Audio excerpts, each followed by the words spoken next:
Welcome everyone.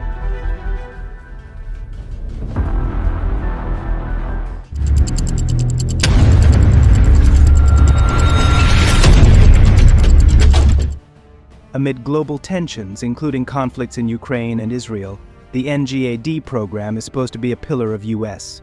air power.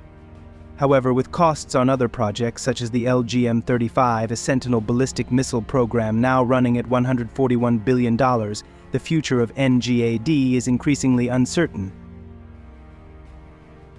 The NGAD program is designed to maintain U.S. air dominance by developing a next-generation fighter aircraft. However, tensions between the need for modernization and budget constraints have emerged, especially with the rising costs of other projects such as the LGM-35A Sentinel. There are concerns that funding for NGAD may be cut, which could delay the NGAD development process. These potential delays and cuts raise questions about the U.S. ability to remain at the forefront of air technology. The LGM-35A Sentinel is an intercontinental ballistic missile ICBM system designed to replace the aging Minuteman III system. Estimated to cost $264 billion, the program aims to strengthen the U.S. nuclear capability through 2075. While the program emphasizes a strong nuclear deterrent, there is a risk that a greater reliance on nuclear weapons could reduce the U.S. military's flexibility in dealing with conventional threats. The U.S. Air Force is now being forced to consider major changes to the original NGAD concept. One consideration is to shift from an expensive twin-engine jet design to a more cost-effective single-engine jet, or even focus on developing an unmanned fighter. While this may be a cost-effective move, there are concerns that it could sacrifice the innovation and advanced capabilities needed to maintain the U.S.'s technological edge. These decisions could also affect the perceptions of allies and adversaries, affect alliance stability, and spark a new arms race, particularly in the areas of air and nuclear technology.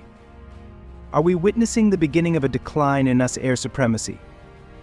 Or is this just a temporary adjustment to a more cost-effective strategy? What do you think about this?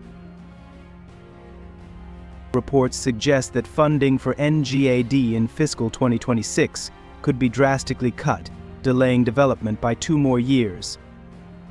It's not just a matter of timing, but also the potential reduction of the advanced features that were initially promised, such as superior stealth capabilities, laser weapons, and onboard artificial intelligence. There is also a growing theory that the shift in focus and resources to the LGM-35A Sentinel program could be a factor in reducing investment in NGAD. This may reflect a broader strategic realignment by the U.S., with a greater focus on nuclear deterrence in response to rising global threats, such as tensions in Ukraine and the Middle East. However, the choice to focus resources on a new ICBM program, while reducing investment in programs like NGAD, could be seen as a step backward in U.S. air supremacy. It could lead to greater reliance on nuclear technology and reduce conventional military capabilities in an air conflict. NGAD and LGM-35A Sentinel face complex and diverse challenges, and their future will be heavily influenced by policy decisions and strategic priorities in the years to come. This is the theory you gave me.